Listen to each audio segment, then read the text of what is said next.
They're interviewing players now during MLB games. They are interviewing players during Major League Baseball games. This is different than when they interview NBA coaches between quarters or when they mic up a player in the dugout to talk about the team. These are players on the field during the game conducting interviews with the broadcast booth. A couple of times already this year, a ball was hit to an infielder as he was answering a question and the ball was misplayed. Sure, it's just baseball, but people care who wins and loses, fans of the game and, of course, gamblers. So I say, concentrate on your craft. Do heart surgeons take phone calls while performing a quadruple bypass? Do airline pilots make dinner reservations online while landing a 747? Do Kim and Khloe Kardashian solve the daily Wordle while having sex with a professional athlete? Concentrate on your craft.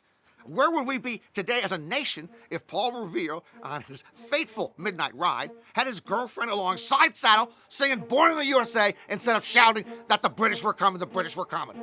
We'd be eating shepherd's pie and Yorkshire pudding, that's where we'd be. Just play the damn game. Just play the damn game. Just play the damn game or I will go gambling.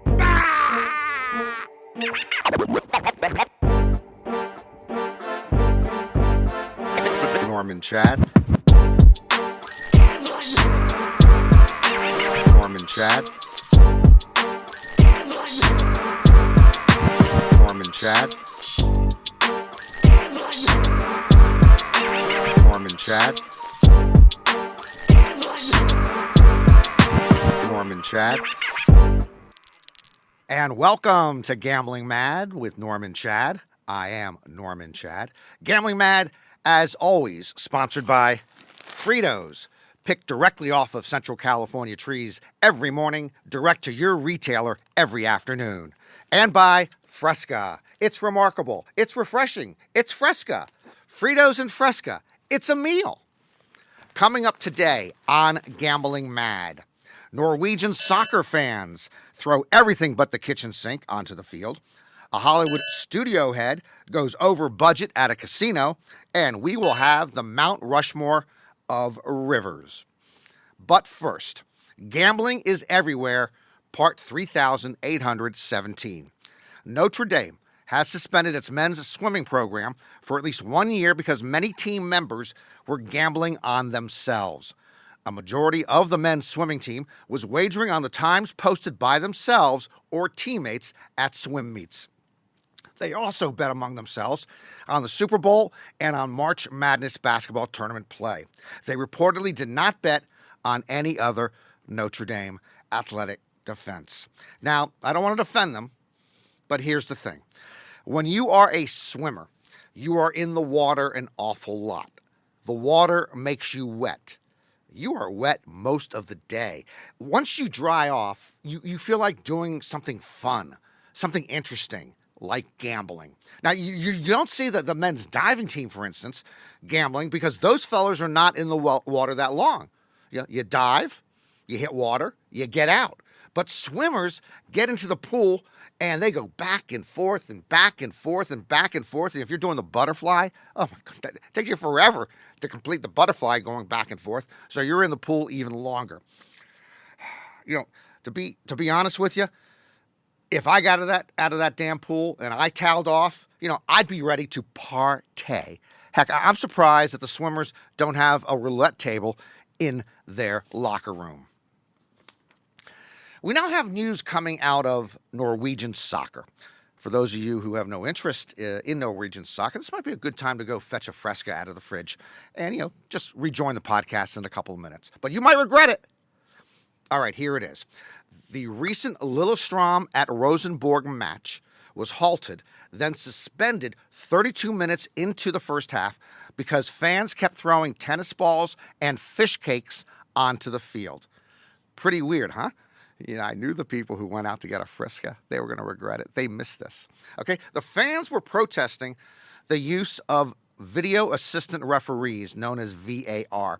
VAR was introduced into Norway's first division last year There's been a lot of fan backlash against it. People don't want that third referee reviewing plays and changing the calls.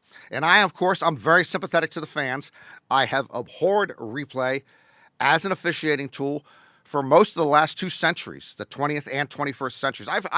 I've been against it since it started back in 1986. However, I cannot and do not support the fans throwing anything onto the field ever. Plus, this is just not anything. What did I say they were throwing onto the field? We're talking tennis balls and fish cakes.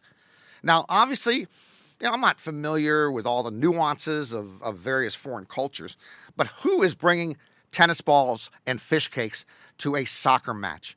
Furthermore, who would ever want to buy fish cakes just to eat? I might actually eat a McDonald's fillet of fish before I would consume any random fish cake. But don't hold me to that. Anyway, I don't trust the fish in fish cakes any more than I trust the Trump in Donald Jr., Eric, and Ivanka.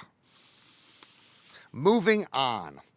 For those of you who do not believe in climate change, let me point out that the other week we had the hottest day ever recorded on Earth. Not just once, not just twice, not just 3 times, but 4 consecutive days, we kept breaking the record. It got hotter, hotter, hotter, and hotter. Okay, for those of you who do not believe in global warming, let me point out that scientists, all right, not talk radio hosts or cable news pundits or internet keyboard doofuses, scientists have been telling us for decades that the planet, our planet, the only planet we live in, the planet eventually will be dangerously overheating if we do not work on reversing the trend. Anywho, summer is still with us, so let's go take a look at our national weather map, and I'll show you what's in store before the leaves turn in autumn. Okay, let's take a look at our upcoming forecast for the continental United States. It's going to be hit hard in the southeast. It's going to be hot. It's going to be hot down here. We're going to have a heat wave coming in from the Gulf of Mexico. And included in that heat wave is going to be a lot of boats of potential immigrants who are tired of dealing with border control in Texas and Arizona. So they'll be very, very sweaty on that long trip, and they will add to the heat. But as hot as it's going to be here, speaking of Arizona, let's go to the Southwest, where it's going to be hotter. Oh, my goodness. It's going to be hotter in Arizona. In fact, Phoenix set a record this year for most 90-degree nights. Most 90-degree nights in 1 year already, and we're only in August in Phoenix. The other problem with Arizona that makes it hotter even worse, there are no trees in the entire state. That doesn't count palm trees, but palm trees don't give you shade. Palm trees go straight up like that, okay? Straight up like that, no shade, it's going to be hotter. But as hot as it's going to be here, and as hotter as it's going to be in the Southwest, oh my goodness, the Northeast is going to be pure hell. Hell on earth.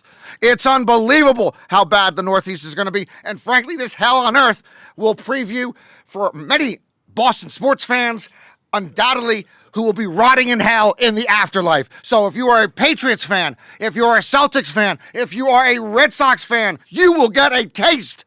You will get a taste of your inexorable fate. It will be hell on wheels, hell on earth. Hot in the Southeast, hotter in the Southwest, but hell on earth in New England. By the way, one positive note, for those of you that happen to be in North Carolina, it's going to be a little warm, but Haywood Smokehouse in Dillsboro, the barbecue, and maybe the best brisket I have ever had. Haywood Smokehouse in Dillsboro, North Carolina. Tell them I sent you. No discount, but just tell them I sent you. That's your weather report for today. 40 years ago this month, I made my last sports bet. I was a good-looking young buck back then. I had to fight them off with a stick. Granted, they were mosquitoes, but still, they were attracted to me. To the mosquito community, I was Brad Pitt. Anyway, I tell the last sports bet story quite often. I've told it here on Gambling Mad 2 or 3 times, but I always add new details to your entertainment needs, and I just think it's important. Because the message here, which I tell again and again and again, is that 1, gambling should be legal, but 2, most people should not gamble. So let's go back to 1984. Quitting betting in sports probably the single most important decision I made as an adult. But not for the reason you might think. Sure, I probably would have been a loser, and I probably saved myself thousands upon thousands of dollars. But more critically, I saved myself time, I saved myself stress, and I probably saved my life as we know it. Gambling can be okay if it's just a recreational habit. But it can go for some people from habit to habitual to addiction. And when it becomes an addiction, it can destroy your work life. It can destroy your home life. You literally can gamble away the mortgage. In my case, here was my routine 40 years ago. I would take a look at the spreads in the morning. Now, this is all pre-internet. So I would look in the newspaper where they'd have the latest spreads listed. If I was going out, I would tear out that little piece of paper. And then from time to time during the day, whether I was working, whether it was a day off, I would glance back at that paper every hour, every 2 hours to try to figure out which game or games I was going to bet that night. It would just constantly be on my mind. Oh, am I going to bet the Celtics against the 76ers? Nah, maybe I'll bet the Pistons against the Lakers. It would be on my back burner and front burner for hours and hours, occupying my time until 5 o'clock. Between 5 and 6 o'clock Eastern time is when my bookie took bets. I then would give him my bet or bets. And I only usually bet one game a night, sometimes 2 games a night. Then at night, most of the games would be on at 7:30 Eastern time. And I was living in the East. And I might be out to eat a couple of times a week with my fiance, who became my wife, who became my ex-wife, my first ex-wife. So when I go out to eat, again, if I had the discipline like some people might, you go out to eat and, you just check the score later in the night to see if you won or lost the bet. But, most gamblers, particularly gamblers with a problem, they like to follow their money. That's why games back in the old days, when most games were not televised, those games that were televised, like Monday Night Football, would have much bigger gambling involved because people like to watch their money in progress at work. So when I was at dinner, all I could think about was the game I bet, even if it was only $50. Well, back then, this is before the internet and before all these games being televised. So there was something called sports phone. Sports phone is you would pay 75 cents into a payphone or on your home bill, and you'd call a number, and then they would quickly go over all the updated scores in 60 seconds from that night. Let's say all the NBA games and college basketball games that night. So you could get an update on your game. So I would bring a bunch of quarters with me to the restaurant, and I excused myself to go to the bathroom. And I'd go to the payphone, plunk in my 3 quarters, and listen for the update for the game I wanted. I would actually do this 2 or 3 times a night, especially if the game was in doubt. In fact, I went to the bathroom so often, I think the people I was with probably thought I had a drug problem. I mean, if I came back, they'd figure I was doing something in the bathroom with, whoever, Hortense, Bobby, and Leroy. But I was just going back to the payphone. Now, the payphone, unfortunately, was always near the bathrooms or the kitchen. And sometimes when I'm listening to these guys go through the scores over 60 seconds, when they got to my score, there'd be like plates crashing in the kitchen, or some waiter would be ordering 3 more porterhouse steaks, and I'd miss the damn score. Had to pluck another 75 cents in there and wait for the Knicks and Celtics game. That is a bad habit. It ruined the dinner. It was always on my mind. And so it was a blessing in disguise when, after one bad week of gambling baseball, in which I lost every game I bet, doubling my bet each time to try to get my money back, I quit cold turkey. Most important decision I ever made. I would tell you that if you can just gamble and it doesn't really affect you and you don't care really much if you win or lose, go right ahead. It's entertainment.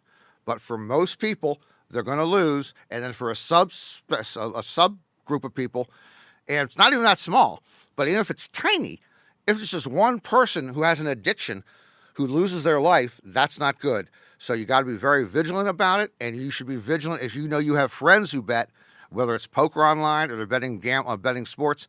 You got to check in with them to make sure it doesn't become a problem. It is time for our Mount Rushmore of rivers. This is tough. There are a lot of rivers out there.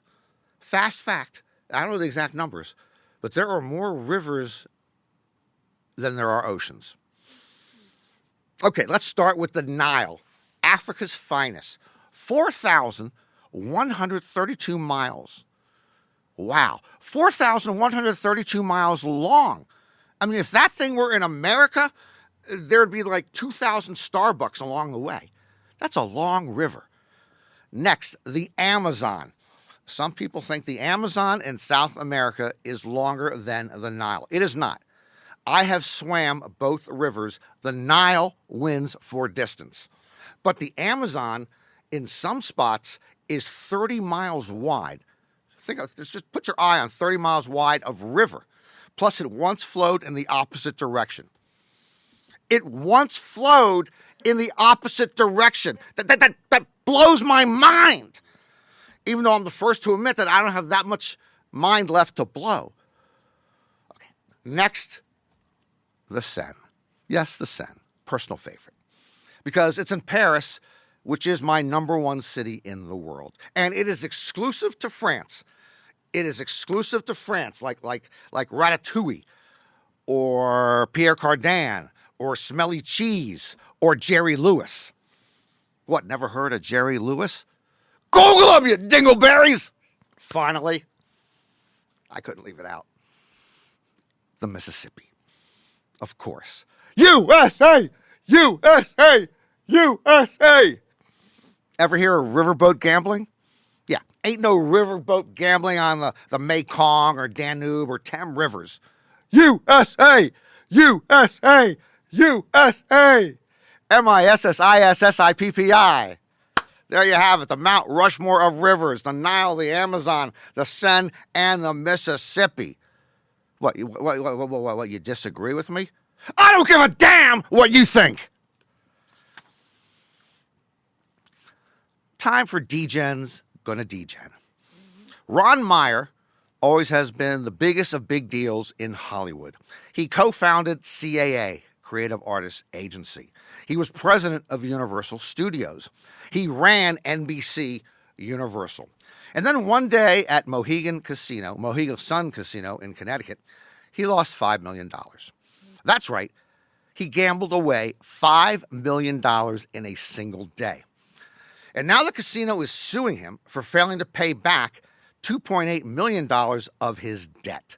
This all starts with Mohegan Sun extending Meyer a large line of credit. That's a routine maneuver casinos, card rooms will do when they're dealing with very, very rich people, large whales that they want to make come to their casino.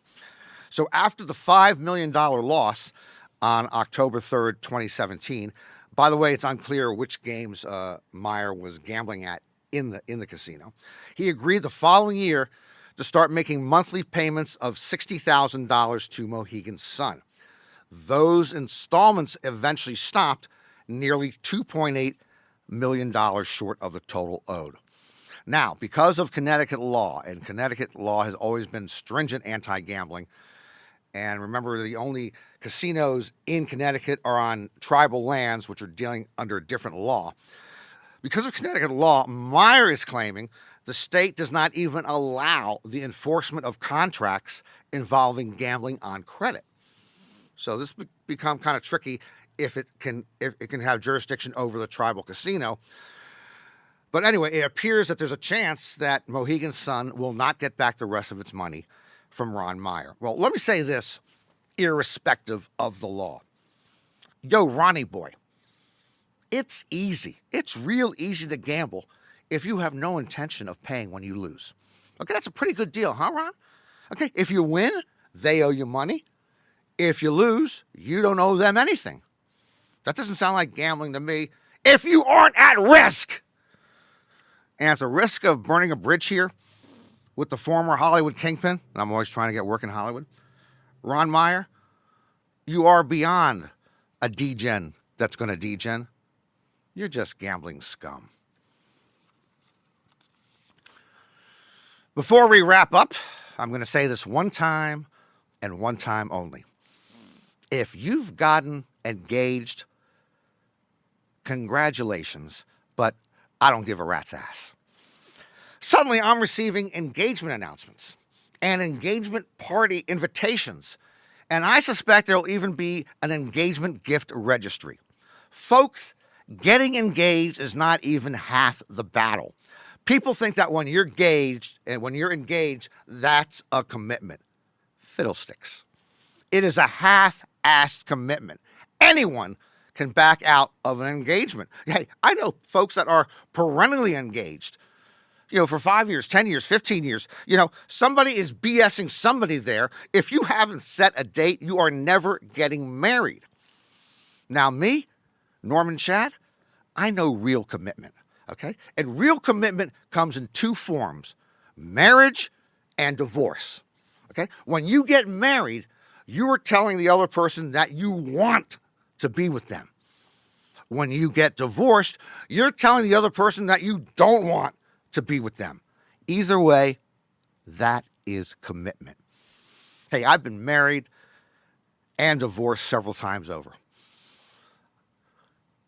I still have the wedding ring from my first marriage. I don't remember her name, but I remember my commitment.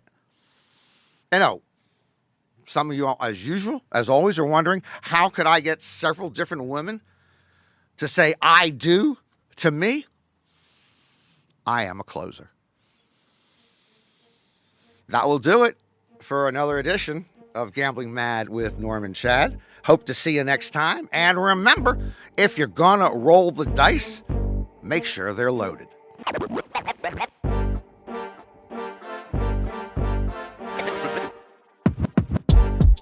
Gambling Mad with Norm Chad is written by Norm Chad and ghostwritten by Norm Chad.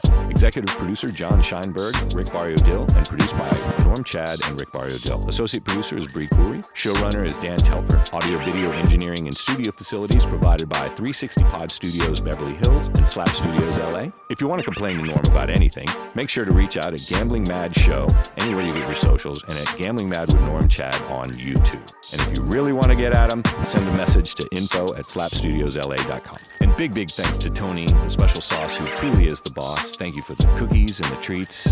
We promise you to make the post-production move faster.